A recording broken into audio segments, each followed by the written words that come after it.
I woke up on the floor with my cheek stuck to the carpet. The room was too quiet. My throat burned and my head was pounding. For a second, I couldn't remember how I got there. I blinked and tried to piece it together. Then it landed. I'd walked into my husband's office to say I was about to pass out, and I did. He turned off the light, went to bed, and left me where I fell. I lay there breathing shallow, a sour metallic taste in my mouth. What if I can't get up? What about the baby? I was completely alone. While married, that day wasn't special. Same dishes, same pings, the same, "You okay?" I kept saying yes before I checked. I told myself, just get through bedtime. After that, you can fall apart. People would tell you our marriage was doing better. Fewer fights. He helped more dishes, laundry, an occasional diaper. He loved pointing to the checklist like it proved something. I kept telling myself love could look like a clean kitchen and a trash can that empties itself. I work from home, headset on, baby monitor glowing on the desk. My day's a relay: nap, email, puree, meeting, wipe, soothe, report, laundry, slack. Mama, always mama. I keep the plate spinning. When I started feeling sick, I brushed it off. Sore throat, body aches, chills that made my teeth chatter under a sweatshirt. I told myself I was fine. I had to be. Bottles don't wash themselves. There was a client call at 3:15. How bad is bad enough to ask again? Why does asking for help feel dangerous? He was in his office with the door closed, keyboard tapping nonstop. I poked my head in. "Hey, can you keep an ear on the monitor? I feel off." He didn't look up. "I'm on a deadline." "Okay, don't be dramatic. Mom's pushed through." I refilled the humidifier, wiped the tray, swallowed a cracker that tasted like chalk. By evening, my skin felt a size too small. My head was hot and heavy. I texted him from the hallway. "I'm really not okay." No answer. So I kept going. Bath, bottle, bed. The floor wobbled under my feet like a boat. I remember stepping into his office because the carpet changed under my feet.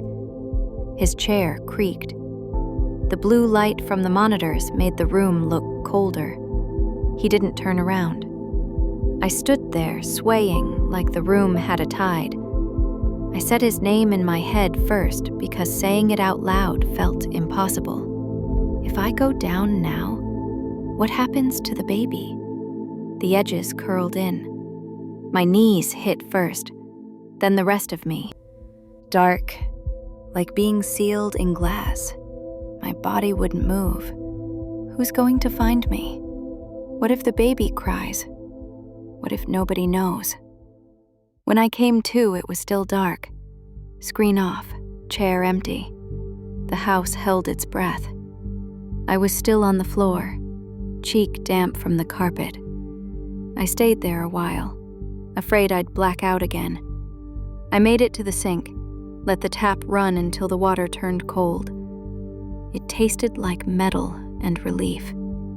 I checked my phone without unlocking it, as if the lock screen could apologize for him. No notifications. That felt worse.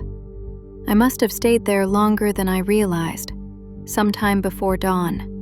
Still dizzy, I crawled to bed. Morning. He finally walked in, annoyed, not concerned. "What happened to you?" Like I'd inconvenienced him. I said I passed out. I said I warned him. He rolled his eyes. "You could have just asked for help." Asked how I texted. I walked in. "You looked fine earlier," he added. "I told you twice." I said you were in the room for one of them. He shrugged. "What do you want me to say?" "Why didn't you check on me?" I asked. He gave a small laugh. "I'm not your babysitter." That was it. I drew the line. Not a threat, not a performance, just a boundary. I need to stay safe. If he couldn't meet me there, I'd still stand. The ache behind my eyes wasn't from the fever anymore. None of this was new postpartum. I kept calling for help. Shower scares, 3 a.m. feeds, cabinets slamming. He didn't yell or hit. He just wasn't there. One night I sat on the bathroom rug with the baby in my arms, counting to 60 just to make it through the next latch. I asked him for water. "In a minute," he said. 5 minutes later, I drank from the tap. I was scared then, too. He counted chores. I needed a person. As the fever broke, something else cleared. If you love someone, you don't want them to suffer, not because they earned it with perfect timing or perfect tone, because they're yours. I'd been calling it better because it was quieter, but quiet isn't care, and compliance isn't love. I stood in the kitchen with my hands on the counter and felt something click. My hands shook, but the thought was steady. This isn't safe. I was done, tired and disappointed.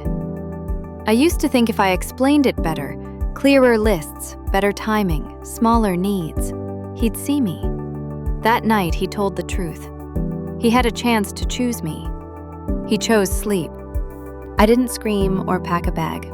I made oatmeal, fed our son, texted my boss that I had a stomach bug, took my temperature, took a shower. I breathed while the baby banged a wooden spoon on the tile, let the steam soften the edges of the morning. And I built a tiny safety plan in my head. Who to call if the fever spikes again, where the car keys and phone will live together. I looked at my life like someone flipped on the lights and I could finally see the dust.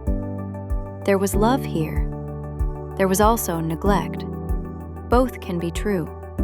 Only one of them held me when I was sick. He leaned on the island like a guest in a hotel. "So, what's the plan?" The plan? I stop pretending today. I don't know the exact next step.